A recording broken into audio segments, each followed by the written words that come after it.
Hi friends, എല്ലാവർക്കും മൂവ്മാൻ മലയാളത്തിൻ്റെ പുതിയ എപ്പിസോഡിലേക്ക് വീണ്ടും സ്വാഗതം.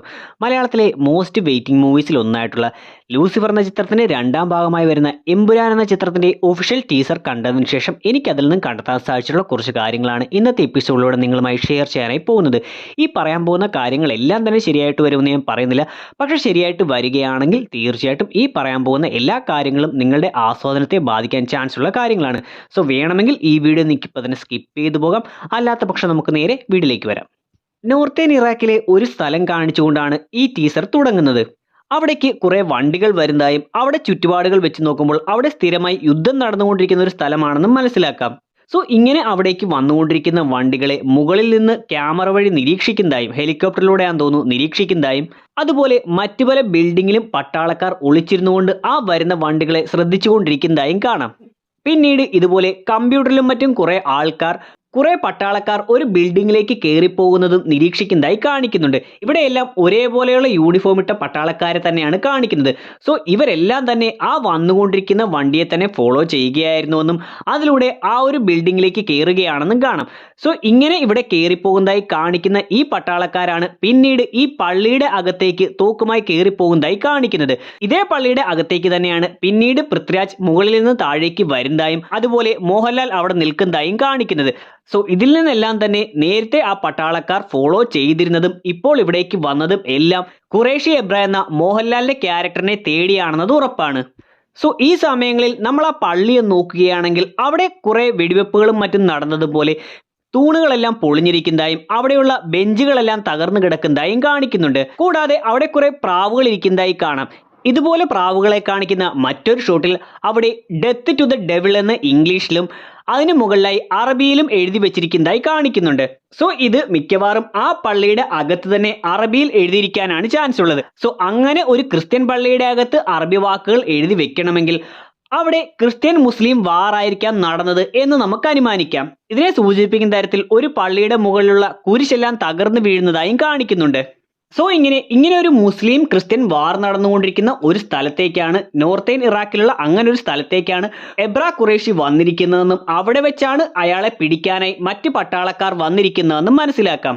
ടീസറിൽ മറ്റൊരു ഭാഗത്ത് ഒരു ബിൽഡിങ്ങിന്റെ മുന്നിലായി, ആ ബിൽഡിംഗ് കണ്ടിട്ട് അതൊരു വീടാണെന്ന് തോന്നില്ല, ഒരു പബ്ലിക് ബിൽഡിംഗ് ആണെന്നാണ് തോന്നുന്നത്. അതിന്റെ മുന്നിലായി കുറെ ജീപ്പുകൾ കിടക്കുന്നതായും അത് തകർക്കാൻ വന്നതുപോലെ ഒരു JCB അതിന്റെ മുന്നിൽ കിടക്കുന്നതായും കാണിക്കുന്നുണ്ട്. പിന്നീട് മറ്റൊരു ഷോട്ടിൽ ഇതേ സ്ഥലത്ത് തന്നെയാണ്, ആ ജീപ്പുകളെല്ലാം കിടക്കുന്നതായി കാണിക്കുന്ന അതേ സ്ഥലത്ത് തന്നെയാണ് മോഹൻലാൽ നടന്നു വരുന്നതായി കാണിക്കുന്നത്. സോ ആ ഒരു കെട്ടിടം തകർക്കാനായി അവിടേക്ക് ജീപ്പുകളും JCBയും എല്ലാം വരുമ്പോഴായിരിക്കാം മോഹൻലാൽ അവിടേക്ക് വന്നുകൊണ്ട് ഫൈറ്റ് നടത്തുന്നത്. ഈ ടീസറിൽ കാണിച്ചിരിക്കുന്ന ഭൂരിഭാഗം സീനുകളും നോക്കുന്ന സമയത്ത് മിക്ക കാര്യങ്ങളും ഇന്ത്യക്ക് പുറത്ത് നടക്കുന്നതായിട്ടാണ് കാണിച്ചിരിക്കുന്നത്. എന്നാൽ നമുക്കറിയാം ഒന്നാമത്തെ ചിത്രത്തിൽ ഇന്ത്യക്ക് പുറത്ത് കഥ നടക്കുന്നതായിട്ട് തുടക്കത്തിലും അവസാനത്തിലും വളരെ കുറച്ച് സീനുകൾ മാത്രമായിരുന്നു വന്നിരുന്നത്. സോ ഒന്നാമത്തെ ചിത്രത്തിൽ നിന്നും ഒരുപാട് കാര്യങ്ങൾ നേരെ ഓപ്പോസിറ്റ് ആയിട്ടായിരിക്കാം ഈ ചിത്രത്തിൽ അവതരിപ്പിക്കാൻ പോകുന്നത്. അതുകൊണ്ട് തന്നെ സ്റ്റീഫൻ നെടുമ്പള്ളിയുടെയും അയാളുടെ സഹായിയായിട്ട് വരുന്ന മസൂദിന്റെയും മറ്റും സീനുകൾ ഫസ്റ്റ് ഹാഫിന്റെ കൂടുതൽ സീനുകളിലും ഇന്ത്യക്ക് പുറത്ത് നടക്കുന്നതായിട്ട് കാണിക്കാനാണ് സാധ്യതയുള്ളത്. അതുകൊണ്ട് തന്നെ സ്റ്റീഫൻ നെടുമ്പള്ളിയുടെ ഇൻട്രോ സീനുകൾ വരാൻ സാധ്യതയുള്ളതും ഇന്ത്യയുടെ അകത്തുള്ള സീനുകളിലായിരിക്കില്ല, പകരം ഇന്ത്യക്ക് പുറത്ത് വെച്ചായിരിക്കും. ലൂസിഫർ എന്ന ചിത്രത്തിൽ സ്റ്റീഫന്റെ ഇൻട്രോ സീൻ കാണിക്കുന്നത് ഒരു പള്ളിക്കുള്ളിൽ വെച്ചായിരുന്നു. അതുകൊണ്ട് തന്നെ ഈ രണ്ടാമത്തെ ചിത്രത്തിൽ സ്റ്റീഫൻ നെടുമ്പള്ളി എന്ന ക്യാരക്ടറിനെ ഖുറേഷി എബ്രാ എന്ന പേരിൽ ഈ പള്ളിക്കകത്ത് വെച്ചുള്ള സീനിലൂടെ ആയിരിക്കാം ഇൻട്രൊഡ്യൂസ് ചെയ്യാൻ സാധ്യത കൂടുതലുള്ളത്. അതുപോലെ ഞാൻ നേരത്തെ പറഞ്ഞ ഒരു മുസ്ലിം ക്രിസ്ത്യൻ വാർ സോണിനെ സൂചിപ്പിക്കുന്നത് പോലെ ഒരു ഭാഗത്ത് ഒരു കുട്ടിയുടെ കൈ മോഹൻലാൽ പിടിച്ചിരിക്കുന്നതായും അതിനു മുന്നിൽ കുറെ ആളുകൾ നിൽക്കുന്നതായും കാണാം. സോ ആ ഒരു കുട്ടിയെ അവിടുന്ന് രക്ഷിച്ചുകൊണ്ട് അവരുടെ മുന്നിലേക്ക് വരുന്നതോ അല്ലെങ്കിൽ അവിടെ നിൽക്കുന്ന ആളുകളിൽ നിന്ന് രക്ഷിച്ചെടുക്കുന്നതായിട്ടുള്ള സീനാകാം ഇവിടെ കാണിക്കുന്നത്. ഈ ഷോട്ടുകളിലെല്ലാം അവിടെ ഫയറിന്റെ സാന്നിധ്യം കാണിച്ചിട്ടുണ്ട്. സോ ഇത്തരത്തിലുള്ള ഷോട്ടുകളിലൂടെ തന്നെയാണ് ഒരു കുതിര തീ പിടിച്ചുകൊണ്ട് ഓടുന്നതായിട്ടും ടീസറിന്റെ അവസാന ഭാഗത്ത് പൃഥ്വിരാജിനെയും കാണിച്ചിരിക്കുന്നത്. ഈ കാര്യങ്ങളെല്ലാം തന്നെ ഈ ഒരു കലാപവുമായി ബന്ധപ്പെട്ട രീതിയിൽ അവതരിപ്പിക്കുന്നതാകാം. പിന്നീട് കേരളത്തിലെ കുറച്ച് സീനുകൾ കാണിക്കുന്നുണ്ട്. അവിടെ PKRന്റെ പ്രതിമ വെച്ചിരിക്കുന്നതായും അതിലിപ്പോൾ പക്ഷികളും മറ്റും കാഷ്ടിച്ചും കുറെ മദ്യക്കുപ്പികളും മറ്റും അവിടെ ഇരുന്ന് അതിനെ സാമൂഹിക വിരുദ്ധർ മോശമായി കൊണ്ടു നടക്കുകയാണെന്നെല്ലാം കാണിക്കുന്നുണ്ട്. അതുപോലെ തന്നെ സ്റ്റീഫൻ നെടുമ്പള്ളിയുടെ 666 എന്ന നമ്പറുള്ള കാറും കുറെ നാളായി യൂസ് ചെയ്യുന്നില്ല എന്നും കാണിക്കുന്നുണ്ട്. സോ ഇതിലൂടെയെല്ലാം കുറെ നാളുകളായി സ്റ്റീഫൻ ഇന്ത്യയിലേക്ക് വന്നിട്ടില്ല എന്ന് ഉറപ്പാണ്. അതായത് ലൂസിഫർ എന്ന ചിത്രത്തിന്റെ അവസാനത്തിൽ മറ്റൊരു നാട്ടിലേക്ക് എത്തിയിരിക്കുന്നതായി കാണിക്കുന്ന സ്റ്റീഫൻ കുറച്ചു നാളായി ഇന്ത്യയിലേക്ക് വന്നിട്ടില്ല എന്നും ഏതെങ്കിലും ഒരു അവസരത്തിലാകാം പെട്ടെന്ന് ഇന്ത്യയിലേക്ക് എത്തുന്നതെന്നും ഊഹിക്കാം. സോ ഇങ്ങനെ വരാൻ സാധ്യതയുള്ളത് ഈ ഒരു മരത്തിന് തീ പിടിച്ചുകൊണ്ടിരിക്കുന്നതായി കാണിക്കുന്ന സീനിലാകാം. കാരണം ഇവിടെ മഞ്ജു വാര്യർ ഇതുപോലെയുള്ള ഒരു മരത്തിന് മുന്നിൽ നിൽക്കുന്നതായും മറ്റൊരു ഷോട്ടിൽ സ്റ്റീഫൻ നെടുമ്പള്ളിയും മസൂദിന്റെ ആളുകളുമെല്ലാം അതുപോലെ തന്നെയുള്ള ഒരു മരത്തിന്റെ മുന്നിൽ നിൽക്കുന്നതായും കാണിക്കുന്നുണ്ട്.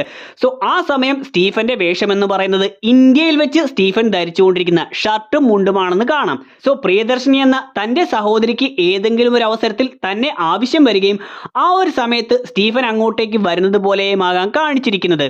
ഈ മഞ്ജു വാര്യറുടെ പ്രിയദർശിനി എന്ന ക്യാരക്ടറിനെ ഈ ചിത്രത്തിൽ രാഷ്ട്രീയപരമായി പ്രവർത്തിക്കുന്ന ഒരു വലിയ പൊതുപ്രവർത്തക എന്നുള്ള നിലയിൽ അവതരിപ്പിക്കാൻ ചാൻസ് ഉണ്ട്.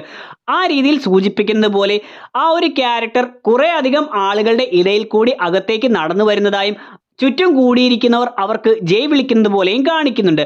അതുപോലെ തന്നെ ഈ പ്രിയദർശിനി എന്ന ക്യാരക്ടർ ഒരു സ്ഥലത്ത് നിന്നുകൊണ്ട് പ്രസംഗിക്കുന്നത് പോലെയും അവിടെ കുറെ ആളുകൾ ഇരിക്കുന്നതായും കാണാം. സോ അവിടെയുള്ള ആളുകളെല്ലാം നോക്കുകയാണെങ്കിൽ അതിൽ കൂടുതലും സ്ത്രീകളാണെന്നാണ് എനിക്ക് തോന്നിയത്. സോ ഇങ്ങനെ ഒരു സീൻ വരാൻ കാരണം ഈ പ്രിയദർശിനി എന്ന ക്യാരക്ടറിന്റെ മകളായിട്ടുള്ള സാനിയ ഈയപ്പൻ അവതരിപ്പിച്ചിരുന്ന കഥാപാത്രത്തിനെ ഫസ്റ്റ് ചിത്രത്തിൽ ബോബി എന്ന സ്റ്റെപ്പ് ഫാദർ ശാരീരികമായും ലൈംഗികമായും എല്ലാം ചൂഷണം ചെയ്യുന്നതായും ഈ ഒരു കുട്ടി ഡ്രഗിന് അഡിക്റ്റ് ആകുന്നതായിട്ടുമെല്ലാം കാണിച്ചിരുന്നു. സോ അത്തരത്തിൽ മറ്റുള്ള പെൺകുട്ടികളെയെല്ലാം പ്രിയദർശിനി ബോധവൽക്കരിക്കുന്ന തരത്തിലുള്ള ഒരു സീനാകാം ഇവിടെ കാണിച്ചിരിക്കുന്നത്. മറ്റൊന്ന് ഇന്ദ്രിയത്തിന്റെ ക്യാരക്ടറാണ്. ഈ ചിത്രത്തിലും ഫസ്റ്റ് ചിത്രത്തിലെ പോലെ തന്നെ ഒരുപാട് രംഗങ്ങളിലൊന്നും ഇന്ദ്രിയത്തിന്റെ ക്യാരക്ടർ വരാൻ സാധ്യതയില്ല.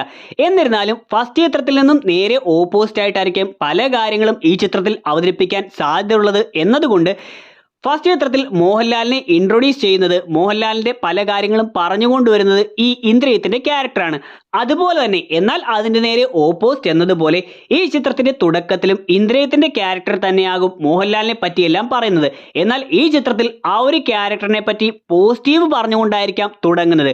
അങ്ങനെ പോസിറ്റീവ് പറഞ്ഞുകൊണ്ട് തുടങ്ങുകയും പിന്നീട് ആ ഒരു ക്യാരക്ടറിനെ ഇന്ത്യയല്ല ഇന്ത്യക്ക് പുറത്ത് ഇൻട്രൊഡ്യൂസ് ചെയ്യുന്ന രീതിയിലുമാകാം അവതരിപ്പിക്കാൻ സാധ്യതയുള്ളത്. അതുപോലെ തന്നെ ഫസ്റ്റ് ചിത്രത്തെക്കാട്ടിലും കൂടുതലായി ഈ ചിത്രത്തിൽ വയലൻസ് ഉണ്ടാകാൻ സാധ്യതയുണ്ട്. ഈ ചിത്രത്തിന്റെ പേരിലെ ആ എ എന്നുള്ള അക്ഷരങ്ങൾ അവതരിപ്പിച്ചിരിക്കുന്നത് കടും ചുവപ്പ് നിറത്തിലാണ്. അത് ബ്ലഡിനെ വയലൻസിനെ സൂചിപ്പിക്കുന്നതാണെന്ന് ഉറപ്പാണ്. സോ ഫസ്റ്റ് ചിത്രത്തിലും വയലൻസ് എല്ലാം ഉണ്ടെങ്കിലും ഈ ഒരു ടീസറിൽ തന്നെ ഒരുപാട് വെടിവെപ്പെല്ലാം കാണിച്ചിരിക്കുന്നതുകൊണ്ട് ഫസ്റ്റ് ചിത്രത്തെക്കാട്ടിലും കൂടുതൽ വയലൻസ് എല്ലാം ഈ ചിത്രത്തിലേക്ക് കൊണ്ടുവരാൻ സാധ്യതയുണ്ട്. അതുപോലെ തന്നെ ഈ ഒരു ചിത്രത്തിൽ ആദ്യ ചിത്രത്തെക്കാട്ടിലും കൂടുതലായി ഇലുമിനാറ്റി എന്നൊരു കൺസെപ്റ്റിനെ ഡീറ്റെയിൽ ആയി അവതരിപ്പിക്കാനും സാധ്യതയുണ്ട്. ഫസ്റ്റ് ചിത്രത്തിൽ അതിനെപ്പറ്റി അത്ര ഡീറ്റെയിൽ ആയിട്ടൊന്നും പറയുന്നില്ല. ചില റെഫറൻസുകളും മറ്റും കൊടുത്തുകൊണ്ട് വളരെ മൈന്യൂട്ടായിട്ടുള്ള ഡീറ്റെയിലുകളിലൂടെയാണ് അവതരിപ്പിച്ചിരുന്നത്. എന്നാൽ ഈ ചിത്രത്തിൽ അങ്ങനെയല്ല, വളരെ വ്യക്തമായി തന്നെ ആ ഒരു കാര്യത്തെ അവതരിപ്പിക്കാനും കൂടുതൽ റെഫറൻസുകൾ കൊണ്ടുവരാനും സാധ്യതയുണ്ട്. അതുപോലെ തന്നെ ടീസറിൽ കാണിച്ചിരിക്കുന്ന ചില ഷോട്ടുകൾ നോക്കുന്ന സമയത്ത് മോഹൻലാലിന്റെ ലുക്ക് വെച്ച് ഫസ്റ്റ് ചിത്രത്തിന്റെ അവസാനം കാണിച്ചിരിക്കുന്ന ആ എബ്രാഹിം ഖുറൈഷി എന്നൊരു ക്യാരക്ടറിനെ പോലെയല്ല, അതിനെക്കാട്ടിലും കുറച്ചുകൂടി യങ് ആയിട്ടുള്ള ഒരു ലുക്കായിട്ടാണ് എനിക്ക് തോന്നിയത്. അതുകൊണ്ട് തന്നെ ഈ ചിത്രത്തിൽ ഖുറൈഷി എബ്രാഹിം എന്നുള്ള ആ ഒരു ക്യാരക്ടറിന്റെ ഒരുപാട് ഫ്ലാഷ് ബാക്ക് സീനുകൾ കൊണ്ടുവരാൻ സാധ്യതയുണ്ട്. ഫസ്റ്റ് ചിത്രത്തിൽ അങ്ങനെയുള്ള കാര്യങ്ങൾ പൊതുവെ കുറവായിരുന്നു. സ്റ്റീഫൻ നെടുമ്പള്ളി എന്ന ആ ക്യാരക്ടറിന്റെ യങ് ആയിട്ടുള്ള ചില ഫ്ലാഷ് ബാക്ക് സീനുകൾ മാത്രമായിരുന്നു ചിത്രത്തിൽ ഉണ്ടായിരുന്നത്. എന്നാൽ ഇവിടെ സ്റ്റീഫൻ നെടുമ്പള്ളിയുടെ ചെറുപ്പത്തിലുള്ള കാര്യങ്ങളും ഒരുപക്ഷെ ഇവിടെ കാണിച്ചിരിക്കുന്ന ഈ ഒരു കാര്യം സ്റ്റീഫൻ നെടുമ്പള്ളിയുമായി ബന്ധപ്പെട്ട് ചെറുപ്പത്തിൽ വരുന്നതായിരിക്കാം, അതല്ലെങ്കിൽ നേരത്തെ കാണിച്ചിട്ടുള്ള ആ കുട്ടിയുടേതാകാം. എന്തു തന്നെയാണെങ്കിലും സ്റ്റീഫൻ നെടുമ്പള്ളിയുടെ ചെറുപ്പത്തിലുള്ളതും ഖുറൈഷി എബ്ര ആകുന്ന ആ ടൈമിലുള്ളതുമായ ഫ്ലാഷ് ബാക്ക് സീനുകൾ കൊണ്ടുവരാനും അങ്ങനെ പുറം നാട്ടിലുള്ള കഥകൾ വെച്ചുകൊണ്ട് ചിത്രം തുടങ്ങാനും ഒരു പരിധി കഴിയുമ്പോൾ കേരളത്തിലെ പ്രശ്നങ്ങൾ രൂക്ഷമാകുമ്പോൾ ഖുറൈഷി എബ്രായിൽ നിന്നും സ്റ്റീഫൻ നെടുമ്പള്ളിയായി തന്നെ കേരളത്തിലേക്ക് അയാൾ വരാനും പിന്നീട് പ്രസന്റിൽ സ്റ്റീഫൻ നെടുമ്പള്ളിയായി ഇവിടെ കാണിക്കുന്ന കാര്യങ്ങളുമെല്ലാമാകാം ചിത്രത്തിലൂടെ നമ്മൾ കാണാനായി പോകുന്നത്. സോ ഇങ്ങനെയെല്ലാമാകും ചിത്രത്തിൽ സംഭവിക്കാൻ പോകുന്നത് എന്നാണ് എനിക്ക് തോന്നുന്നത്. എന്താണ് ഈ പറഞ്ഞ കാര്യങ്ങളെക്കുറിച്ചുള്ള നിങ്ങളുടെ അഭിപ്രായമെന്നും ടീസറിനെ കുറിച്ചും ചിത്രത്തെക്കുറിച്ചുള്ള നിങ്ങളുടെ പ്രതീക്ഷകളും തീർച്ചയായിട്ടും വീഡിയോയുടെ കമന്റ് സെക്ഷനിൽ ഉൾപ്പെടുത്തുക. വീഡിയോ അവസാനിക്കുകയാണ്. വീഡിയോ നിങ്ങൾക്ക് ഇഷ്ടമായിട്ടുണ്ടെങ്കിൽ ലൈക്ക് ചെയ്യാനും ഷെയർ ചെയ്യാനും സബ്സ്ക്രൈബ് ചെയ്യാനും ശ്രമിക്കുക. നമുക്ക് അടുത്തൊരു എപ്പിസോഡിലൂടെ കാണാം. അതുവരെ ബൈ.